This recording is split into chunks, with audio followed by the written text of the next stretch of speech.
To start the format of computer, need to attach the flash drive at the back panel of the system unit.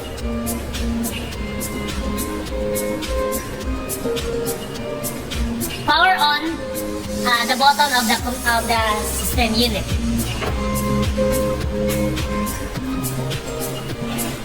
Check and then press F2 delete to locate the BIOS settings of the computer. You just have to press this one.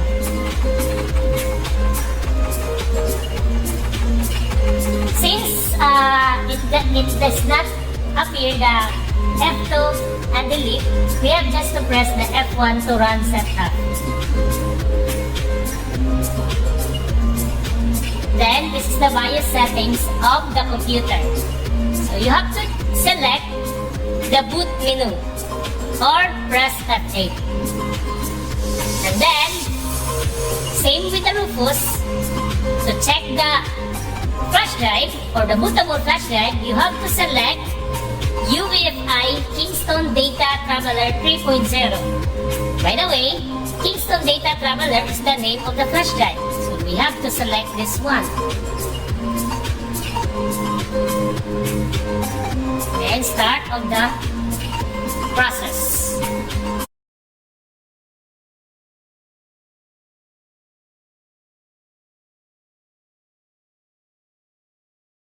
This is now the bootable flash drive, which is the Windows Server 2012 R2.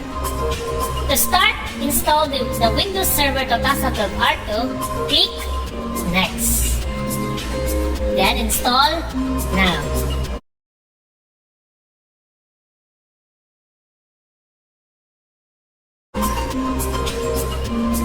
There are 4 options in the operating system. We have Windows Server 2012 R2 Standard Server Core Installation. We have Server with GUI, and we have also Server Data Center Server Core Installation, and we have also Data Center Server with GUI. So we have to select the second option, which is the Windows Server 2012 R2 Server with GUI. Second po siya, sa second. Then, click Next. Then, you have to accept the license terms. Then, Next. So, to select Custom instead of Upgrade, click Custom. These are the hard disk drive partition. So, we have 300 MB, 100, and 128, and 465 0.2 GB, and we have also 465.8. Ito po ang local disk C sa drive partition 4, and we have also the drive partition 5, which is ang local disk D. So, hindi mo to gawa.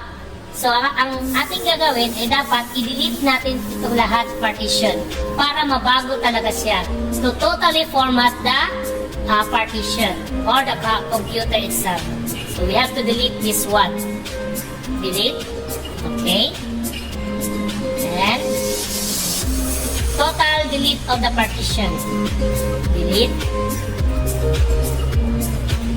Delete. And delete. Until isa na lang talaga ang matira, which is the 931.5 GB.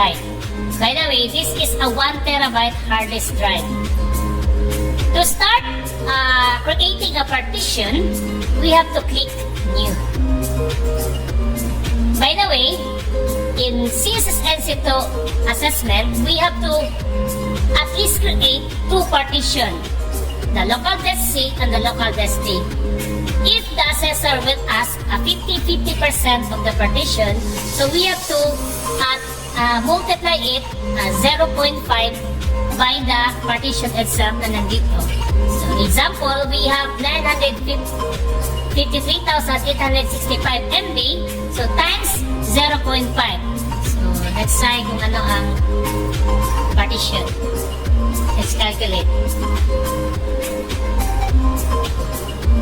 So, the result is 476,934.5. So, pwede hindi na isali ang decimal point.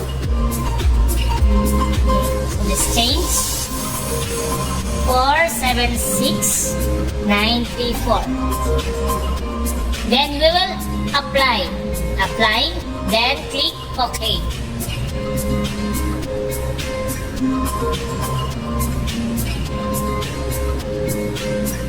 If you wonder na meron tayong drive partition recovery, we have also drive partition 2 and drive partition 3.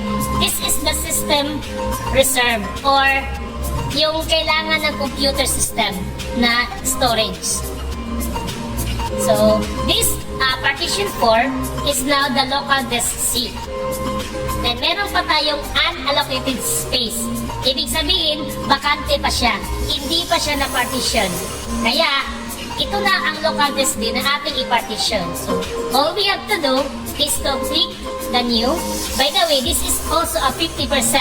We have local disk C 50% and we have also local disk D 50% na unallocated pa. That's why we will make it a partition para maging allocate na siya. So, let's click new. Then, apply.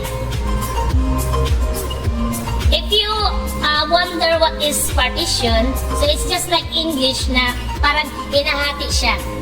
Yan ang partition. Okay, this is now the local disk D. After mong na-partition ang local disk D, you have to format it because it is really a helpful process para hindi ka na magkaproblema sooner sa iyong pag-format ng computer. So, please format. This is very important. Format. Then, okay. If after format, if nanigurado ka talaga na na-format mo or hindi mo na-format, you can still format that one. Okay lang siya. Hindi yan nakakasira sa hard disk. Format. If sure ka na na-format na ito, which is ito ang local disk D, you can select the local disk C. Because local disk C is the computer system itself.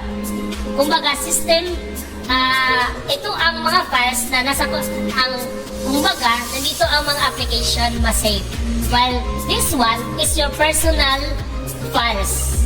Kung meron kang movies, meron kang mga documents, mga Microsoft Excel na file, so pwede mong i-save dito sa local disk D. That's why we have this one and this one. And syempre, the local disk C is nandun ang mga application, so we have to select this one, then we have to select next. Again, select this local disk C, then click next. Next. Hindi po ito. Ito po talaga. Take note of that. To make this process faster, you need this method. Press Shift F10. Then, type task mgr. Enter. Then, click processes.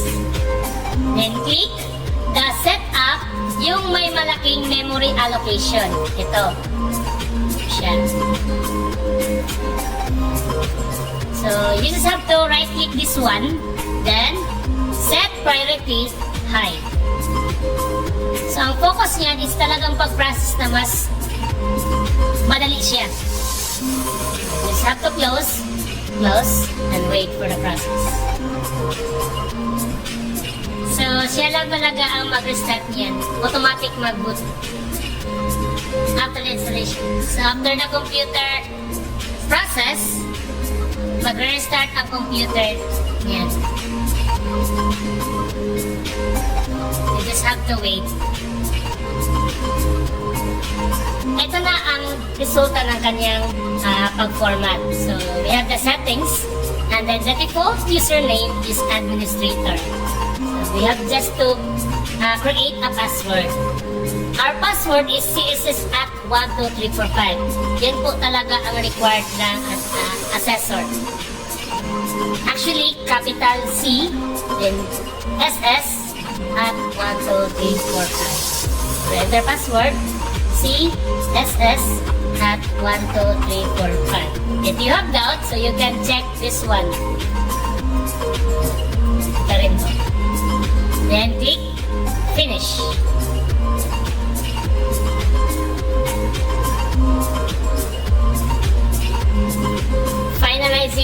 setting.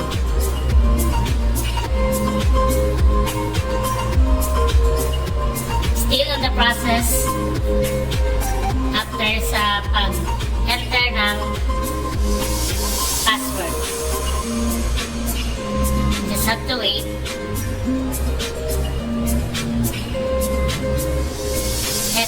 Ito na po siya. So, we have begin install, select default, select all, select mode, and activation. So, ang select po natin dito ay ang begin install. So, it initiates the script generator. So, you have to click here.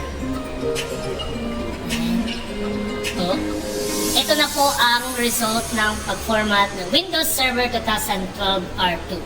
So, ito ang settings. So, you have to press Ctrl-Alt-Delete to sign in. So, in the keyboard, you have to press Ctrl-Alt-Delete. Then, what's the password? CSS at 12345. CSS at 12345. Let's check. Tama ba? Then, let's have to click. Okay. Let's wait.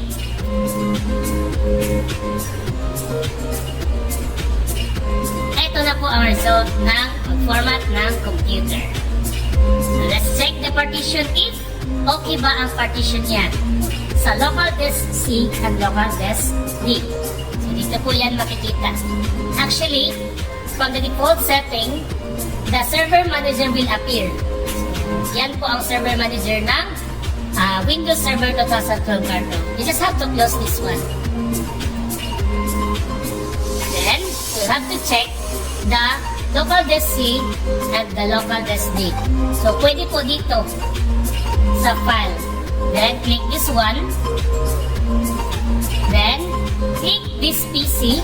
Then, yan po. So, if you observe, there are 4. So, ito po ang local disk C, yung pag-partition natin.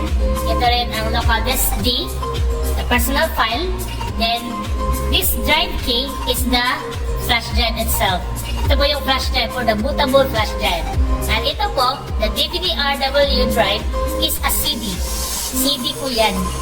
So, na naka-attach sa computer. So, ito po ang partition, local disk C and the local disk D. That's the end.